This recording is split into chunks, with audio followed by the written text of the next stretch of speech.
A guy goes to see a talent agent to register with him, and the manager there says, "Okay, well, what can you do?" So the guy says, "I do bird impressions."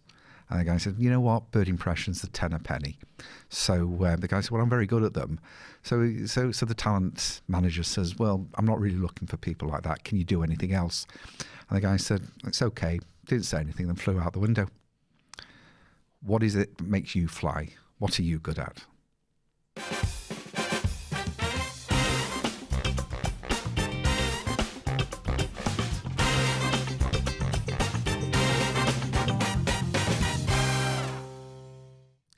Hello, welcome to my live show. It's Stephen Englander. It's 7 o'clock and it's Thursday. Thank you for joining me. We've got loads to talk about tonight, mainly moans. But I have had a couple of people talk to me this week about problems with taxation. And people seem to think that if they come up with a clever enough idea, they won't have to pay any tax. And I'm constantly trying to explain to people that there's a difference. There's two things. You've got tax avoidance and you've got tax evasion. Now, tax evasion is that area where you try and fiddle your taxes or try and find some schemes that get you away. They're blatantly illegal schemes, and it's these types of tax evasion schemes we should keep away from, and because we can end up in a lot of trouble, a lot of fines, and we can end up going to prison. So we don't really want to get involved in tax evasion schemes. Now, tax avoidance is different. These are schemes where you can invest money in a certain way or transact the business in a certain way, and you get certain reliefs and certain benefits. I mean, the super tax is an example of a reasonable tax avoidance scheme. The problem today is that with all the new legislation is that tax avoidance can be so similar to tax evasion, and you've got to be very, very careful.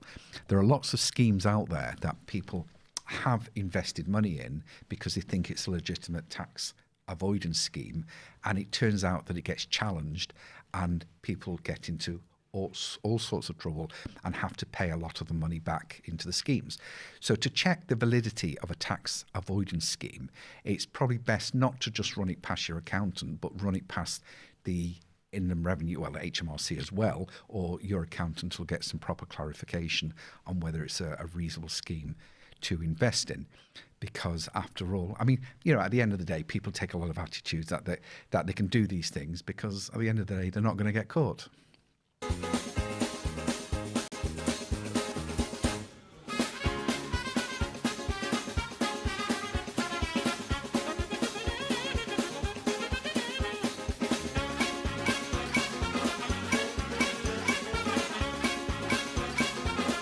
So I thought that was quite funny, really. Just in case you didn't know, that list was all the people that have been caught doing tax avoidance schemes that haven't been allowed and they've got into trouble.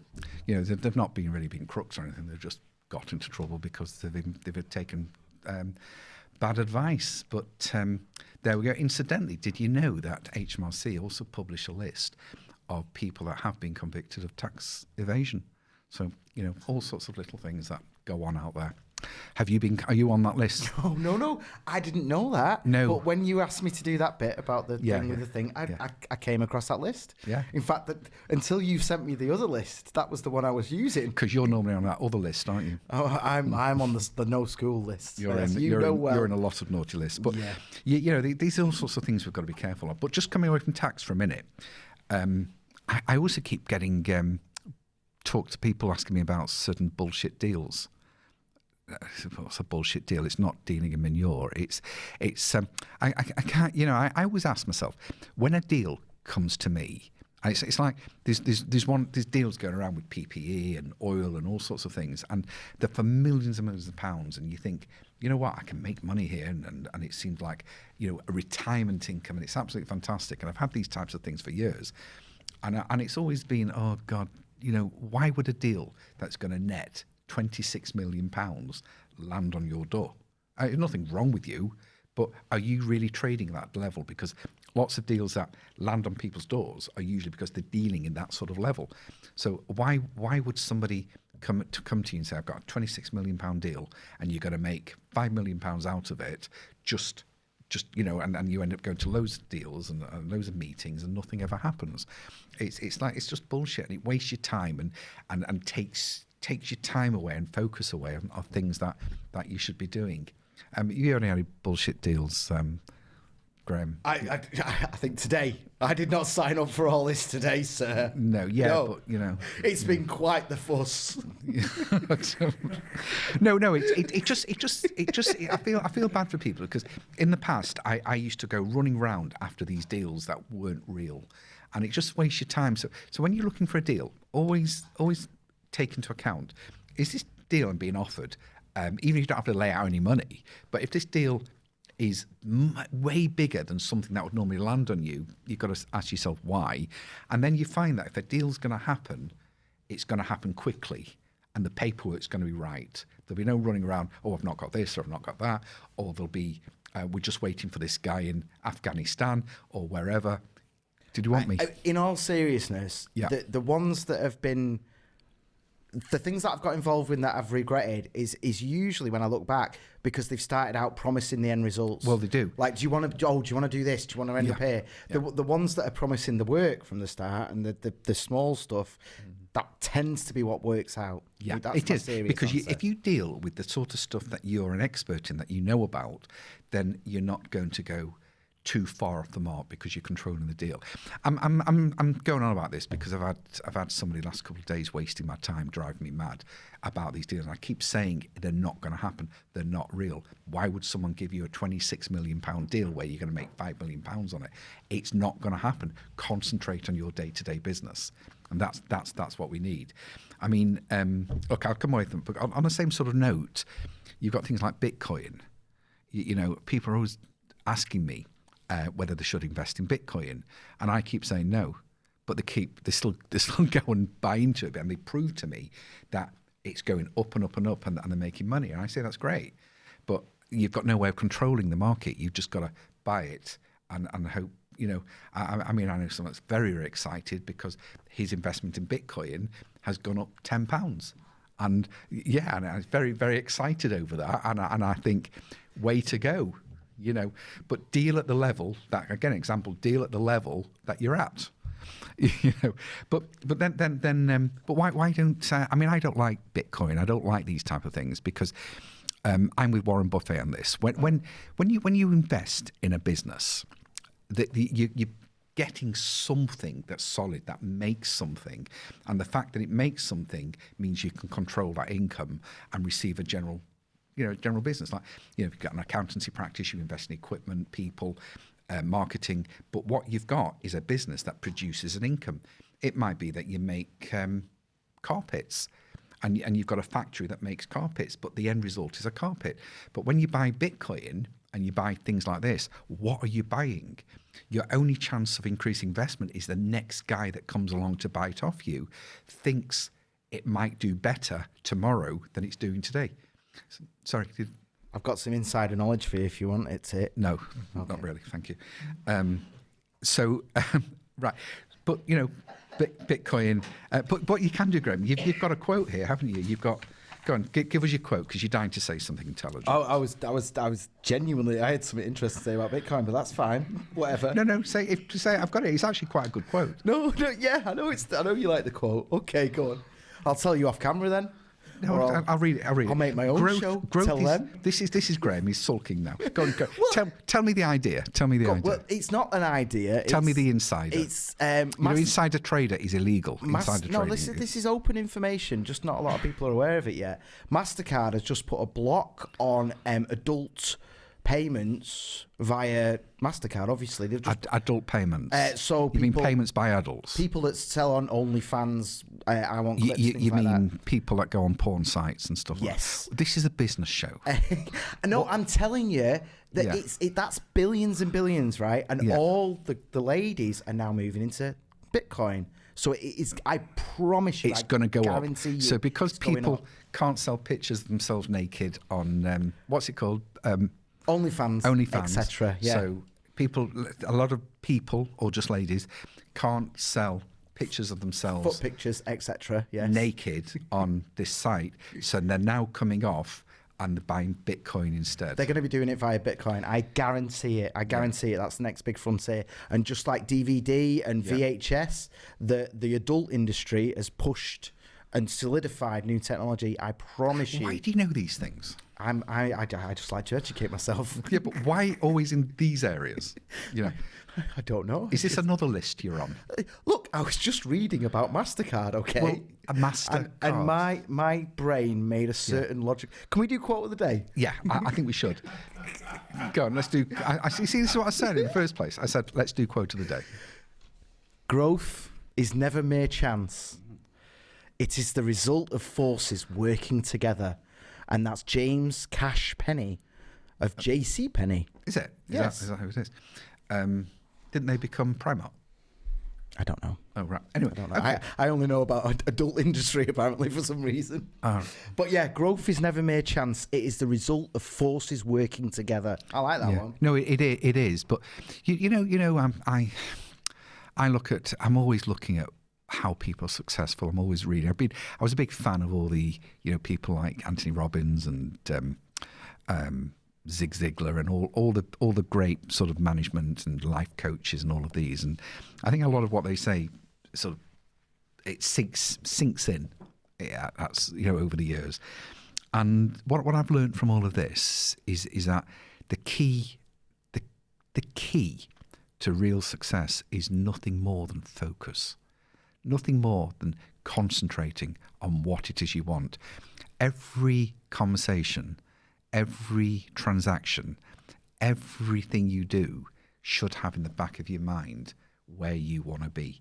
You need to know where you want to be, and you need to focus on that. Everything else falls into place when you've got that focus. It's. I mean, you read all these articles and you hear, go to bed early, get up early, do these exercises, eat these foods. I mean, I can imagine Bill Gates jumping out of bed, doing 20 push-ups or 50 push-ups and then going for a run down the block. I doubt it very much. I think he gets up, has his really unhealthy breakfast, probably skips lunch, and then has a massive dinner, with all his friends. But I think looking after yourself is very important, But I think the core thing in getting on in life is just nothing more than focus on what you want. Cut out the bullshit of why you do or don't do things, and just focus on you want it. Kids are great at this. I mean, have you ever met a 9-year-old that doesn't find a way of getting that bike? That mithers you to high heaven until he gets that bike, because they're laser sharp focus, and then that's what they do. That's how it works. Did you get a bike when you were younger? Yeah, I did. Yeah, I love my bikes, and when I think back, the thing that I got the most was video games. Yeah. And I don't remember them either. No, but at 40 quid a pop, you must have done some. Yeah, I don't know a lot of work, wouldn't you? Guilt tripping probably. Yeah. But you're right, though. You're right. It is focus. It's nothing else. You don't need to read any management books. You don't need to take any special courses. You don't need to learn anything special. You just need to know what you want and honestly just focus, because everything else comes in.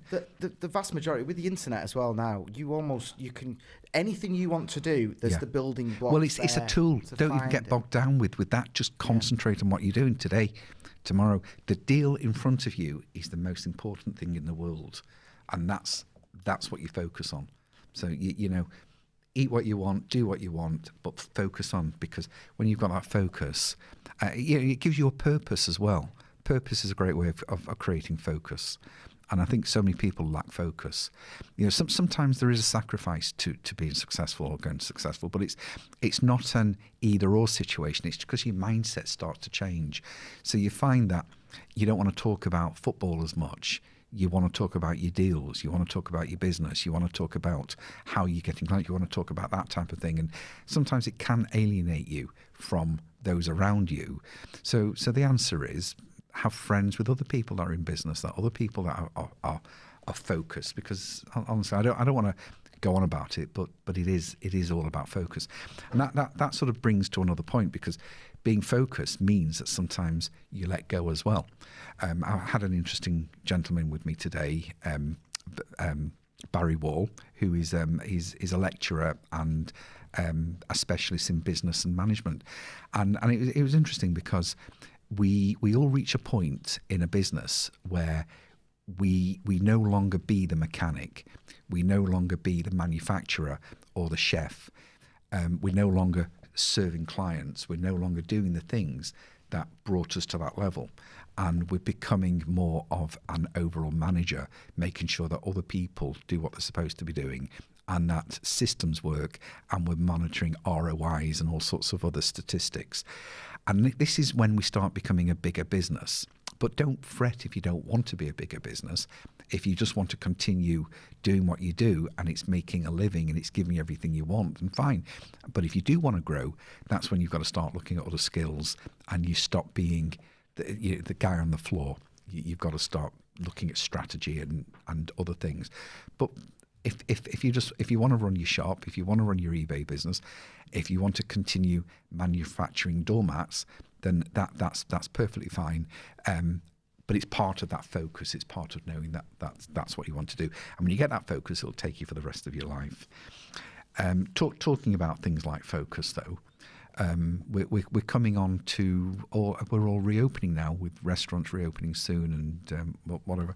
Are you looking forward to going out to eat, Graham? Or do you know what? I haven't actually had a chance to go out anywhere yet. I know a few of the guys are doing it on Monday. I've not had time yet. Yeah. I'm going to squeeze in on Saturday. I'm going to take my little girl somewhere. Where are you going to go? Hatch. I like Hatch. Hatch? Yeah, it's under the Mancunian way. And it's like yeah, there's people with tents there, isn't there? You're going to join them? No, it's not the tent part. Oh, sorry. It's a load of shipping crates. And you're going to go into a shipping crate? You get some funny people hanging around there. This is where I always take my little girl at the weekends. I'm not sure you should be saying these things. I'm teaching about the You'll world. get social services on you. They do nice. They do interesting food. You know, you can get. Do they? Yeah. Very, very nice little delicacies. That sounds good. And you can, because there's like 40 different vendors. So what is it, like a food market? Yes. With all different foods and like Asian style, not Asian food, but that Asian style where all the seats are in the middle and everyone's around the edge. Sounds fun. So you can, and she loves it because she can go and say hello and meet people. And that's really nice. Where's that? Hatch. It's in Never Manchester, heard of it. under the Mancunian way. Okay, it's really. There you go. But that's a good thing. So you're going there on Saturday. Well, yeah, I might not now because I've just let everyone know. So there you go. If you want to meet Graham, you'll know where he'll be on Saturday. Please. I think that, you know something, that might be an idea for restaurants, but it's because I think it's going to be difficult for them for a bit longer, even though they'll be allowed to open outside, because it's still a bit chilly, and not everybody likes eating outside, and they're still limited depending on how much space they've got around the restaurant. So that's it's awkward. Did you see Manchester City Council's clever idea of digging up, the corn exchange in town? I've never heard Manchester City Council ever come up with a good idea. They literally, just before the outside seating areas, they just dig up the whole pavement, the whole thing. Oh, I see. They redid it, and is that like multi-level seating? No, they just so you can climb down the hole and sit there as well. It was you could see all the managers, one of whom I know personally, just all stood outside going, it's not fair, is it? No, months of closure, and then they go, whoa. It's not fair. Maybe they can sue them for rates that they probably haven't paid, but no, it isn't fair. But you know what? If I had a restaurant now, I'd be pulling my hair out. So it shows the dedication of these guys, and I do have clients that have restaurants, and my heart goes out to them because it's a passion business, isn't it? It's something that they really want to do, and I think if I had a restaurant, I'd be looking to move out the city centre with maybe more space going upwards, so you got several different floors rather than just one floor, and that way social distancing and you can still space people out more. But I think I'd be scared stiff to have a restaurant. Although I would probably want more of a local restaurant because it's such a hassle going to the city centre. What would you sell? What would I sell in food wise? Yeah, what kind of food? Well, I can't cook. Well, what would you crack the whip? And well, I did. Many years ago, I did have a fish and chip shop, and I was terrible. Honestly, I don't know how you burn chips, but it's terrible. But I'm not the best. But I think if I'm going back with the sort of food I like or what I think would be popular, I think I'd go with what you said. more Chinese, Indian food. I just prefer that, but because it's very high flavours. But I can't eat anything now because I'm too fat. I've got to lose weight. So maybe a steak every so often. I'm not quite at your dietary level yet, but I've been noticing there's. You're getting the bulge. I'm getting a bit more packed than I used to be, Stephen. But I do think restaurants, it's a great business. It can be high profit, but it can be very temperamental. I think there's some long-term challenges, but this week, right now, I've really enjoyed the atmosphere. Yeah, because every single it's getting better, isn't it? Yeah, everywhere is packed. Do you know, just COVID aside, many years ago, I had a client in Altrincham, and she used to run a very clever lady. She had an antique shop. And in the back of the antique shop, she'd kitted it out with tables, and it's very old world. It even had a fire that burning coal in the fire or wood or something. And what she used to do is she used to send invitations out to people and invite them to private dinners. So she'd get 20, maybe 30 people sat in the restaurant. It was a fixed menu, and they all paid before they came. And she did that twice a week. And that I thought, what a great idea! It was by private invitation only. And she closed the doors, and everyone had a fixed meal, and it was. I thought it was a great idea. Maybe I don't know why people don't do more of that type of thing for a bit more exclusivity, especially if you've got a smaller restaurant and you've not got massive city centre overheads. It's just, does it matter if you pack it out, whether it's in Prestwich or Didsbury or in the city centre? Watch the overheads. I think that's my thing with. Bernie Madoff died, didn't he? Yep. Yeah, he was a hero of mine. Was he? No, I just. You were talking about deals that you later regret. Yeah, but he did. I think he caught out problems and weaknesses in the system that they were all at it. Yes, and I think that sometimes, every so often, somebody's maybe scapegoat a little bit, and I mean, it's he wasn't really a hero in theory, but there was a lot of people that suffered a lot because he wiped out people's savings. But you can't wipe out people's savings unless they want something for nothing. That's another thing with watching things that are too good to be true, especially if you've got to put money in. Just watch what you're doing. Nothing's easy. Do you know I got a call from a phone call? It was a recorded message from HMRC to me, telling me that I was due a tax refund, and go on this site and put the details in. And I thought, I'm going to do that. Honestly. So how much did you get? I didn't actually do it. I'm not you. But. They're out there. You've got to watch anything. If anyone's got a refund due, I'll know. So if you're a client of mine, let me know and I'll tell you. But if you have got a refund, you'll get alerted separately, and the money will just go into your bank. You don't need to start giving them bank details. But there's so many scams out at the moment. It's just unbelievable. But there's awful companies. You know something else this week. If I'm already on gripes, I was looking at this software from this American company. And they were awful. It was a marketing software. It looked really, really good, and it was like £50 a month, and it did everything: emails and software that you. I think I know the one you mean. What I mean? Yeah. And I realised that I had an account for it because 2 years ago my son looked at it and thought, this is good, and you have to give them your card details in order for them to give you a free trial. And we didn't cancel it. So it looked like for nearly 2 years I've been paying this £50 a month out, and I'm thinking, why didn't we spot that? And then when we looked at it, we hadn't been paying it out. But for some reason in February, out of the blue, they decided to take £52 out my account. Then they did it in March, and then April, and tried to do it again in April, even though I cancelled it. Now, the strange thing was that my card, I'd already cancelled it because there was again a fraud with that, and I cancelled it and got a new one. So I'm not sure how they managed to do this. Yeah, it's weird that, isn't it? I used to have that with Xbox, with Microsoft. Well, they kept taking money out. They came back, and they started spouting all this. I'm saying this is rubbish, and in the end, they weren't going to refund it. And I went back to the bank, And I just told them what happened. Now the bank's looking into it. So they refunded me the one that they took twice in a week, and now they've refunded the other payments. So I've luckily, because of the bank, thank you, Barclays, but I've got the money back. But you've got to watch all these software things that you click on, and you think you're just getting a free sample, and they're not going to take any money, you're not entering into a contract. Just don't give your credit card details out especially these online software companies. Even though and I've got to tell you, the software was actually not what they said it was. It was a load of rubbish. I'd like to give the name of this company out, but I can't because we've had the money back now and the dispute's over. But deal with English companies.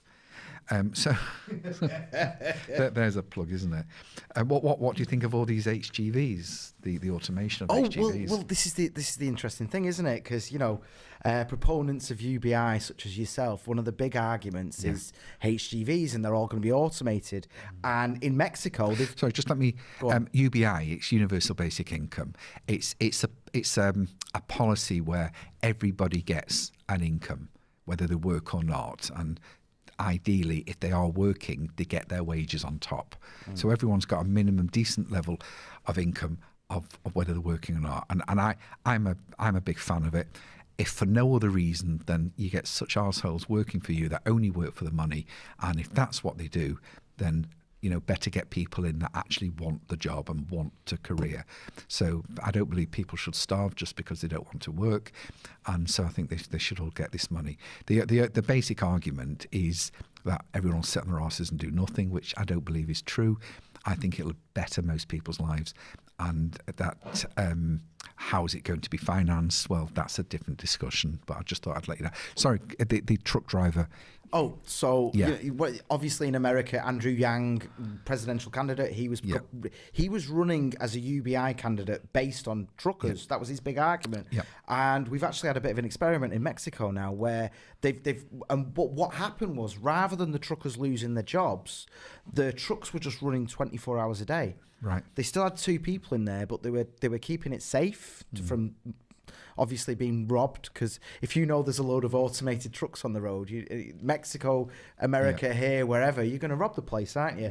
And I just think it's really fascinating that nobody really considered that, no, they would keep the jobs. And it's kind of what you said about... Well, there's another side to this as well, because the reason I came across this article was because I got the review.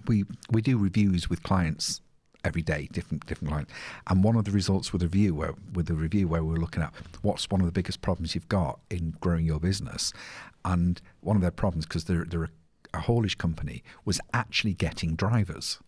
They just couldn't get, should we say, drivers rather than reliable drivers.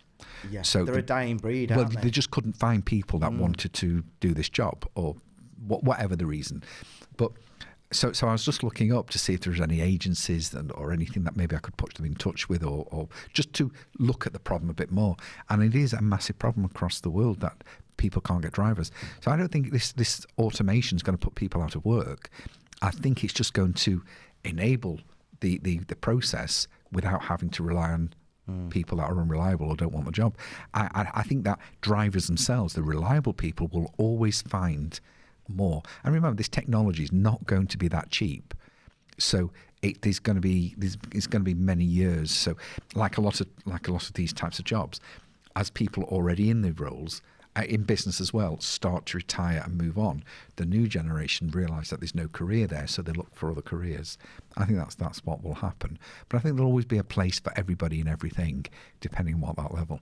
But another thing I like about UBI and this type of technology is that it gives people a chance to train upwards to do things that are going to give them more satisfaction in life, and it still gives them the choice in many ways to do that job if that's what they want to do. And that's why I like this type of technology. I don't believe that computers AI are going to put people out of work. No, well, I mean, I can't remember what the current statistic was, but I remember in one day seeing that they said that AI is going to take away 40,000 jobs at the NHS, but then in the same day they said there was 40,000 vacancies. And I'm thinking, well, there's an opportunity to retrain. It'll AI, artificial intelligence and robots and all this type of thing, the way it's going, I can see it in my profession, it's not replacing people, it's making people more focused in specialist areas. So the drudgery of data processing, for example, is not as necessary now, and we can focus on more important jobs and more important things. And I find that the more technology you get, the better quality the more people are doing, and therefore it actually creates more jobs.